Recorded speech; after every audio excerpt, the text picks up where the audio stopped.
If you want to specialise in architectural or real estate photography, then when it comes to your photography, you need to know when good enough is good enough and when best is better. Now, it all depends on the time you have available, the fee that's being charged for that photo shoot, who the client is, and what the future potential benefits from this image or this photo shoot could be. Now, before we get into all of that, we need to go back to the positioning of your business, which is something I covered in a video a couple of weeks ago. If you work hard to position yourself as an expert, and that's something that I think you should be doing, then you need to have the images to back up that brand you've created for yourself. Then in last week's video, we looked at the importance of having a diverse client base. And once again, you need great photo skills to get those top shelf clients. If you only want to deliver cheap real estate photos, then you don't need to advance your skills very far. But if you want to go beyond that and work with high-end clients in architecture or hospitality, then you need to be able to bring your A game. Now, having said that, sometimes you can't do your best work if the time is not available for you on site. So, I mean, if you're charging the client $150 for 20 photos, and then you can't spend a long time setting up every shot absolutely perfectly. You just can't. You have to settle for good enough and know where that line is.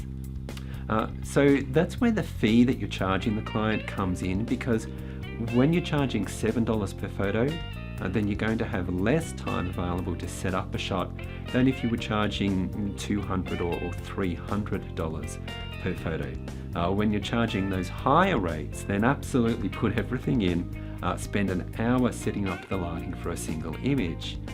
So that's when you're going to use 100% of your photo skills.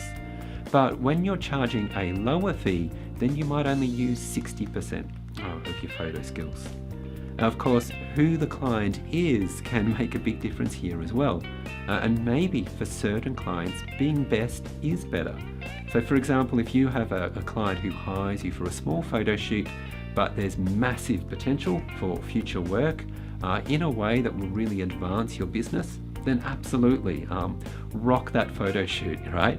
Give it everything if that client can give you more of the work that you really want.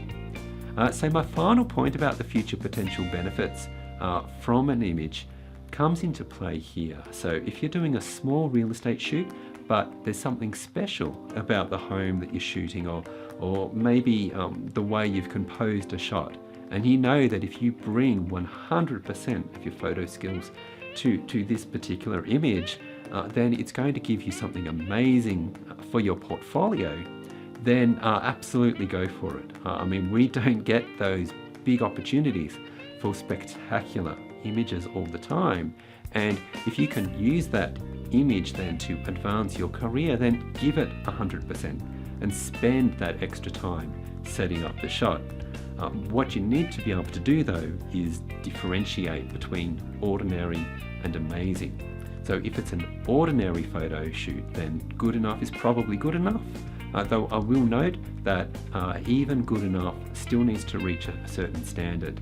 I mean, I personally look at a lot of work by real estate photographers, and I'm really disappointed by some of the work I see.